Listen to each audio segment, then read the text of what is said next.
Selamat pagi anak-anak. Apa kabar hari ini? Ibu harap kalian semuanya baik-baik ya. Oke, sebelum kita mulai pelajaran pada pagi hari ini, alangkah lebih baiknya kita memulai dengan berdoa agar nanti pada saat proses pelaksanaan pembelajaran pada pagi hari ini dapat berjalan dengan lancar, berkah barokah, dan ilmunya dapat bermanfaat bagi kalian semua.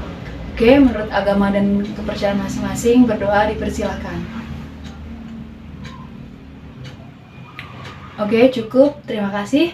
Sebelum kita mulai pada hari ini, alangkah lebih baiknya kita menyanyikan lagu Indonesia Raya agar dapat menumbuhkan jiwa nasionalisme dalam diri kita, kemudian rasa cinta kepada Indonesia, dan agar kita lebih semangat lagi dalam melaksanakan pembelajaran pada pagi hari ini.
Oke, itu tadi.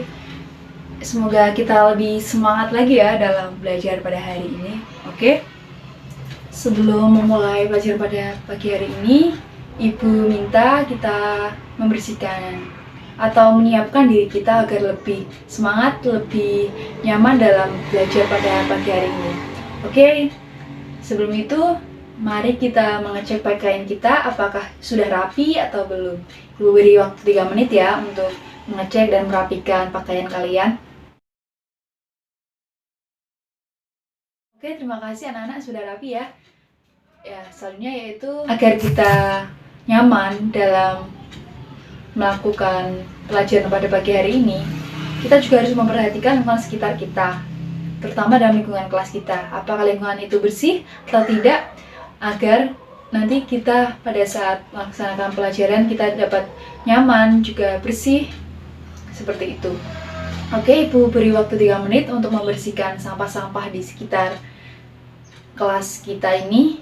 Mungkin ada sampah kertas atau sampah plastik di antara meja satu dengan meja yang lainnya, atau laci meja, barangkali ada yang makan kemudian tidak dibuang. Oke, Ibu beri waktu 3 menit ya.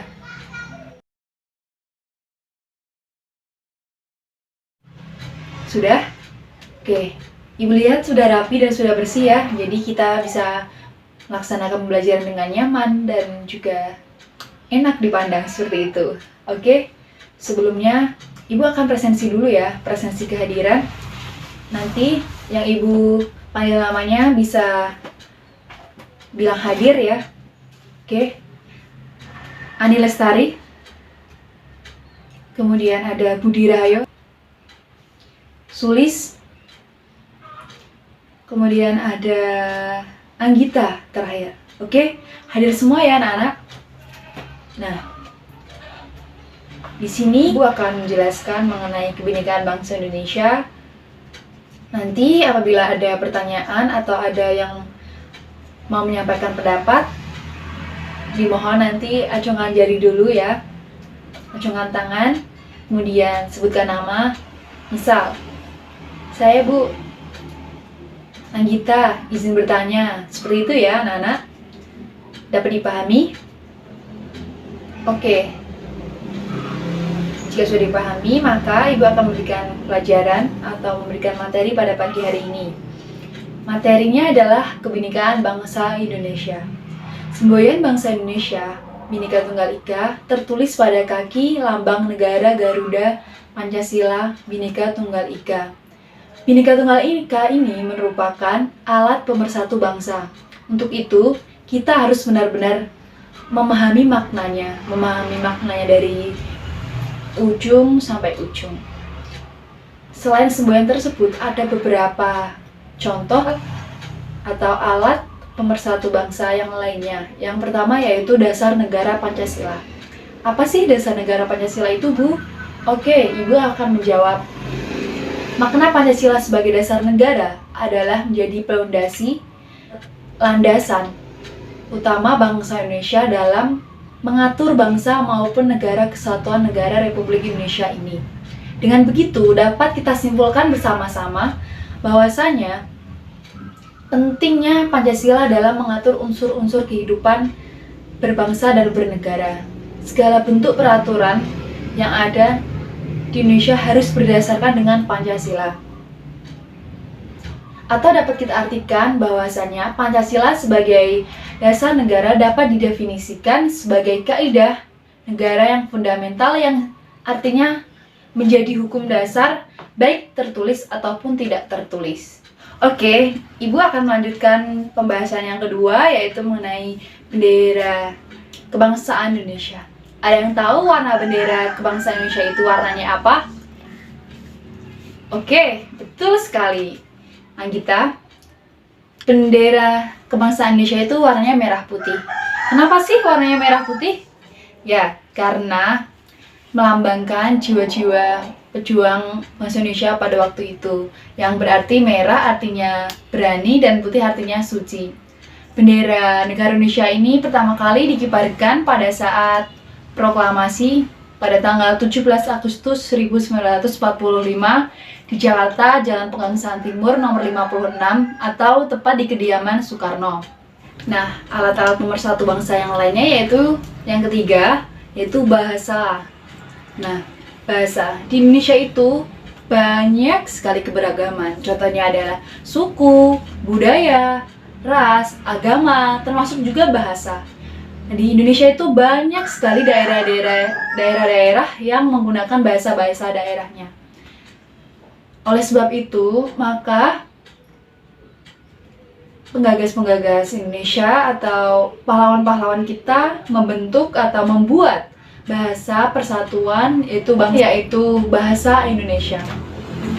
Bahasa Indonesia ini digunakan pada saat acara penting atau pada saat kita bertemu dengan masyarakat dari daerah lain agar komunikasi sama lain itu mudah.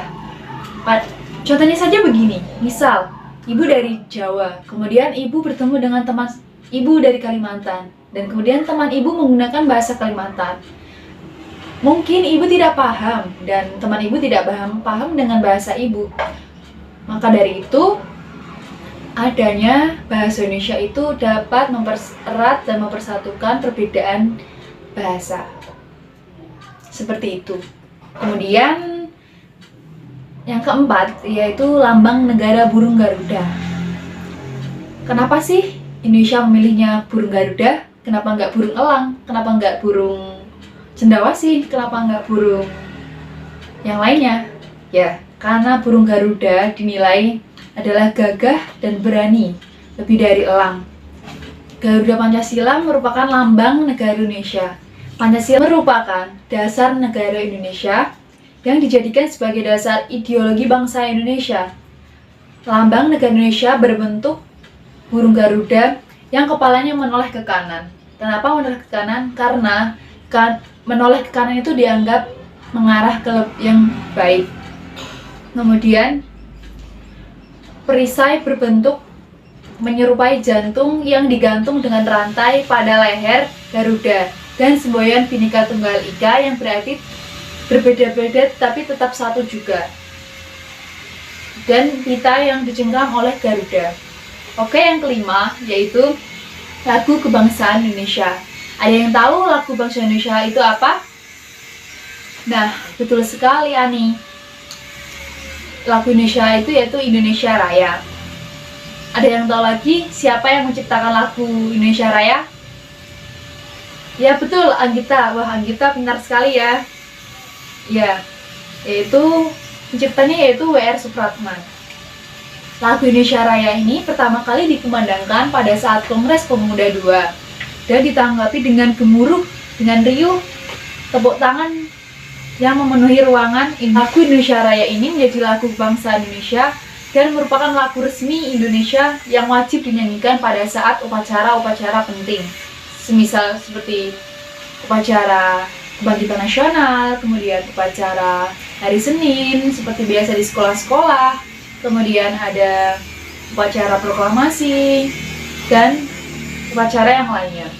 Lagu Indonesia ini memiliki 3 stansa yang sangat panjang sekali. Namun pada saat pelaksanaan nyanyinya atau pada saat nyanyi lagu itu sekarang banyak yang hanya menggunakan 1 stansa aja, seperti yang kita nyanyikan atau seperti yang kita dengar pada saat upacara-upacara pada biasanya. Oke, yang keenam yaitu lagu-lagu perjuangan. Lagu perjuangan Indonesia dikenal dengan istilah musik fungsional, yaitu musik yang diciptakan untuk tujuan nasional, tidak dengan tujuan untuk keindahan atau seperti yang lainnya. Lagu perjuangan adalah kemampuan daya upaya yang muncul lewat media kesenian dan berperan aktif di dalam peristiwa sejarah kemerdekaan Indonesia. Ada yang tahu contoh lagu-lagu perjuangan? Ada yang tidak tahu? Wah, Ibu akan menjelaskan ya. Contoh dari lagu-lagu perjuangan adalah Maju Tak Gentar, kemudian ada Garuda Pancasila, Indonesia Raya, Indonesia Pusaka, dan lain sebagainya. Perlu digarisbawahi bahwasanya lagu-lagu perjuangan dengan lagu-lagu daerah itu berbeda ya. Namun lagu-lagu perjuangan dan lagu-lagu daerah itu juga menyimpan begitu banyak maknanya untuk kita. Oke, selanjutnya yaitu di dalam keberagaman ini pastinya kita mempunyai tujuan untuk persatuan, seperti dalam sila Pancasila nomor 3, yaitu persatuan Indonesia. Persatuan dalam keberagaman memiliki arti yang sangat penting sekali. Persatuan dalam keberagaman harus dipahami oleh setiap warga negara, warga masyarakat, agar dapat mewujudkan hal-hal sebagai berikut. Yang pertama yaitu kehidupan yang serasi, selaras, dan seimbang. Apabila kita dalam kehidupan sehari-hari, dalam lingkup RT, RW, atau tetangga, rumah, atau sebagainya, kita tidak hidup serasi, kita tidak hidup selaras, maka keributan atau perpecahan akan sering terjadi. Yang kedua yaitu pergaulan antar sesama yang lebih akrab. Meskipun kita berbeda-beda, asalkan kita memiliki niat untuk berteman, kemudian menjalin relasi, menjalin kerjasama, itu akan menjadi lebih akrab. Kemudian yang nomor 3, perbedaan yang ada tidak menjadi sumber masalah. Di Indonesia itu memiliki banyak sekali keberagaman. Kita tidak boleh menjelek-jelekan teman kita yang berbeda agama, berbeda suku, seperti itu. Kita juga tidak boleh menuntut teman kita harus, ayo ikut aku, agamaku lebih bagus loh daripada agamamu. Itu tidak boleh, anak-anak. Harus hidup saling toleransi satu sama lain, menghargai teman kita yang, oh iya, teman itu berbeda agama dengan kita harus menghargai agama mereka, gitu. Kemudian yang keempat yaitu pembangunan berjalan lancar. Dengan adanya pembangunan berjalan lancar dapat mewujudkan kesejahteraan bagi masyarakat Indonesia. Oke, selanjutnya yaitu Indonesia merupakan negara yang sangat sekali rentan akan terjadinya perpecahan dan konflik. Contohnya saja banyak sekali masyarakat-masyarakat yang satu daerah memiliki konflik, kemudian ada satu daerah dengan daerah lain konflik. Seperti hal ini disebabkan negara Indonesia adalah negara dengan keberagaman suku, budaya, agama, ras, etnik, dan lainnya. Nah, karakteristik dan keunikan di setiap wilayah Indonesia merupakan negara yang memiliki keistimewaan kenegaraan yang seperti tadi, budaya, suku, etnik, bahasa, dan sebagainya dibandingkan dengan negara lain. Di negara lain belum tentu ada keberagaman yang banyak sekali seperti di Indonesia. Pada dasarnya, keberagaman masyarakat Indonesia menjadi modal dasar dalam pembangunan bangsa. Oleh karena itu, sangat diperlukan rasa persatuan dan kesatuan yang sangat erat yang tertanam di setiap jiwa warga negara Indonesia. Namun, dalam kenyataannya, masih saja ada konflik yang terjadi dengan mengatasnamakan suku, agama, ras, atau antar golongan. Hal ini menunjukkan bahwasanya yang ada harusnya dapat menjadi modal bagi bangsa ini untuk menjadi bangsa yang kuat, yang dapat bekerja sama dalam menangani konflik-konflik seperti itu. Nah, untuk mempersatukan masyarakat yang beragam, perlu adanya toleransi, kemudian yang tinggi antar kebudayaan, kemudian ada sosialisasi mungkin kepada daerah-daerah, setiap daerah, atau membangun kerjasama antar daerah satu dengan daerah lain agar mengurangi konflik. Sikap saling menghargai antar golongan, contohnya ada mengenali dan mencintai budaya lain adalah hal yang perlu dibudayakan. Contoh nyata yaitu implementasi hal tersebut adalah dengan mempertunjukkan tarian suku-suku yang ada di Indonesia. Dengan demikian, setiap suku mempunyai rasa simpati dan empati satu sama lain. Contohnya saja, ketika ibu sedang berkunjung ke Bali, ibu diperlihatkan dengan tarian atau dengan kebudayaan Bali, yaitu dengan tari kecak. Nah, di situ ibu dapat melihat dan ibu dapat merasakan bahwasanya, oh iya, di Indonesia itu banyak sekali keberagaman, kebudayaan terutamanya. Dari situ ibu yakin bahwasanya kebudayaan ini patut dilestarikan dan patut dijadikan sebagai modal untuk mempersatukan budaya-budaya yang di Indonesia agar terciptanya persatuan Indonesia. Kemudian, persatuan bangsa merupakan syarat yang mutlak bagi kejayaan Indonesia. Jika masyarakat tidak bersatu dan prioritaskan kepentingannya sendiri, maka cita-cita Indonesia yang terdapat dalam sila ketiga Pancasila, yaitu persatuan Indonesia, akan hilang, akan menjadi sebuah mimpi saja. Mimpi yang tidak akan terwujud. Kalian sebagai generasi muda penerus bangsa harus menghidupkan kembali semboyan Bhinneka Tunggal Ika, yang artinya berbeda-beda tetapi tetap satu juga. Keberagaman harus membentuk masyarakat Indonesia yang memiliki toleransi dan rasa saling menghargai untuk menjaga perbedaan tersebut. Kuncinya terdapat pada komitmen persatuan bangsa Indonesia dalam keberagaman. Nah, itu tadi pemaparan yang dapat Ibu sampaikan mengenai bab 5, yaitu kebinekaan bangsa Indonesia.